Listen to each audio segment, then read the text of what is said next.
Yo, what's up, Muppets? Welcome back to another video, and this video is going to be a relatively short video. And the reason why it's going to be short is because you have two Let's Talk About COD Zombie videos in between, so, don't be jelly. Anyway, this video is a bit of a story time kind of video about how I broke my arms, or I didn't break my arms at the same time, I just broke one of them early and then I broke the other one later. Anyway, I just thought, you know what?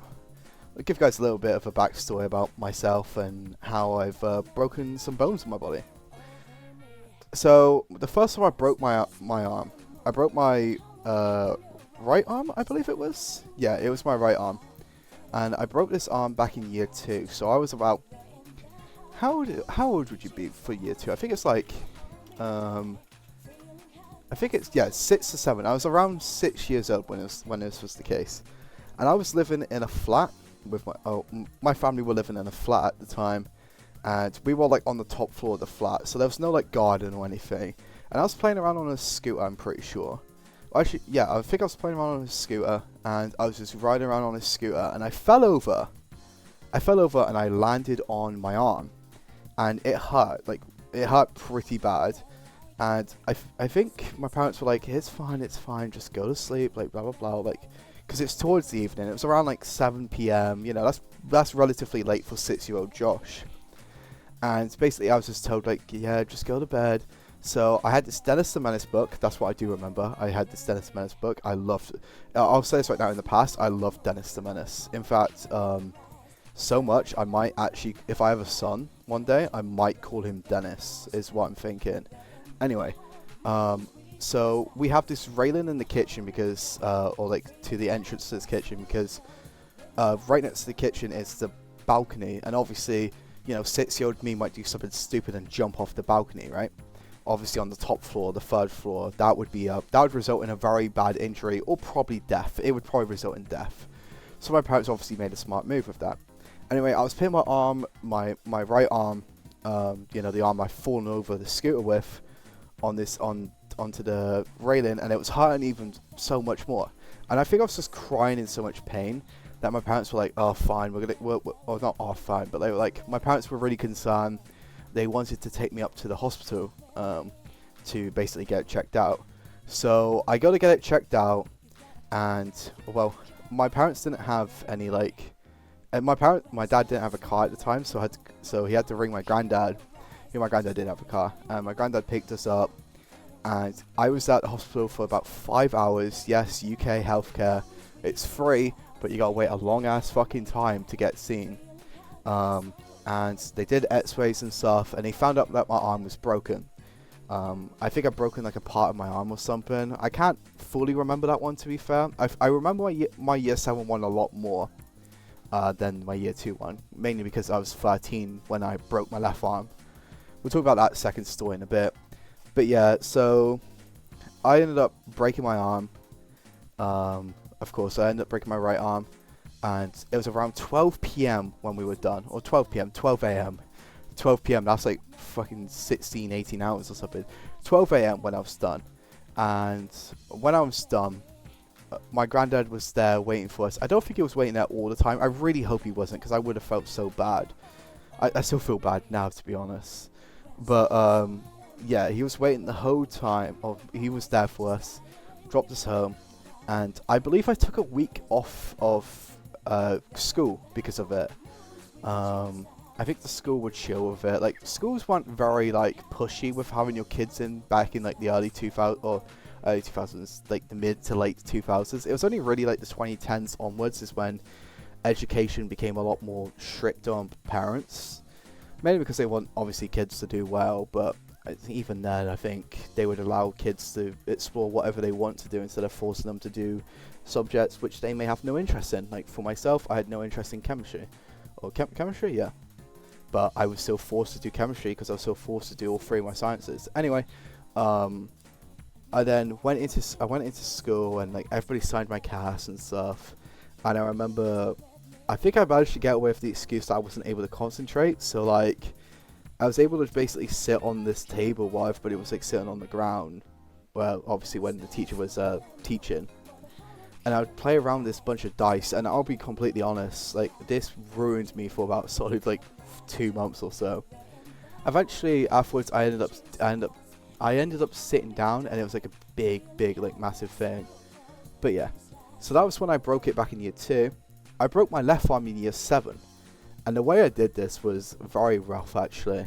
So I was out in the street. I was hanging out with neighbors and stuff, and there was this other kid around my age, and he wanted to play with like Nerf gun shit. So like I had a shit ton of Nerf guns. Yeah, no surprise, I was a Nerf gun kid.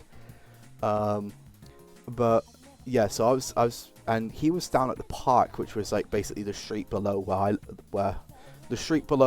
I was.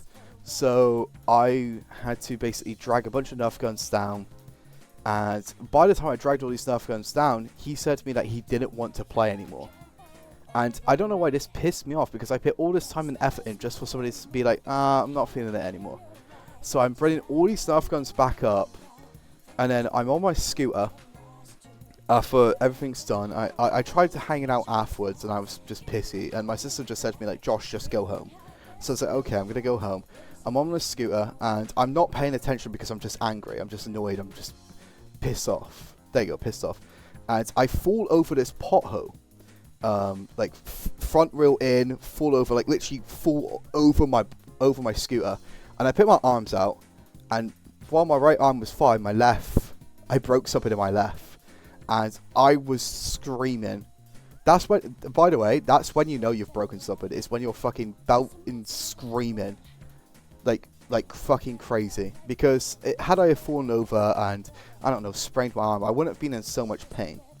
But I broke my arm, and I knew I broke my arm, and the adrenaline didn't kick in at all. There was no adrenaline to kick in. It was literally just, I think there wasn't any.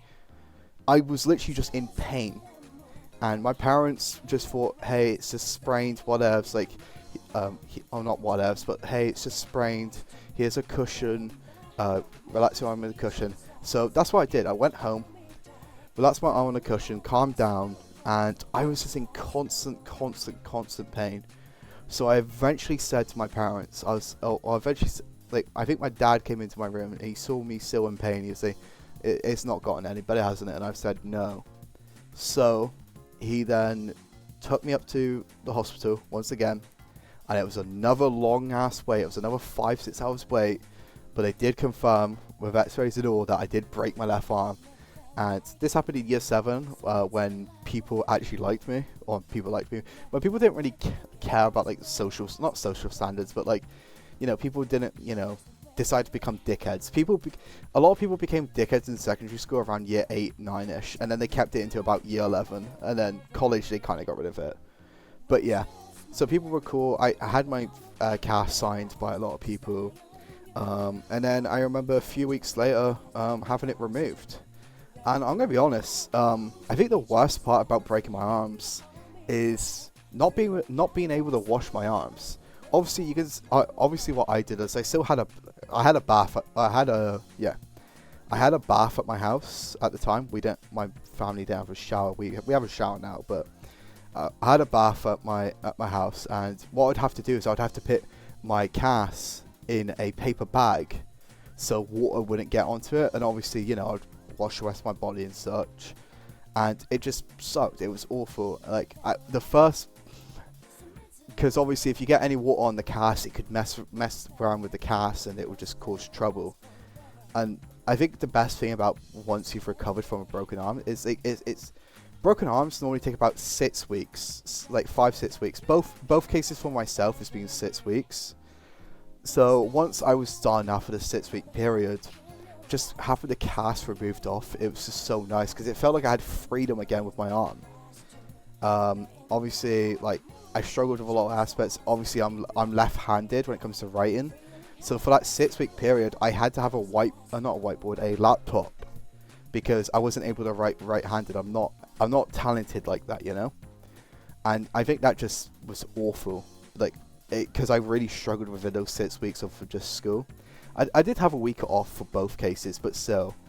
Anyway, that's just a little story time about how I broke both my arms, or my right arm and then my left arm.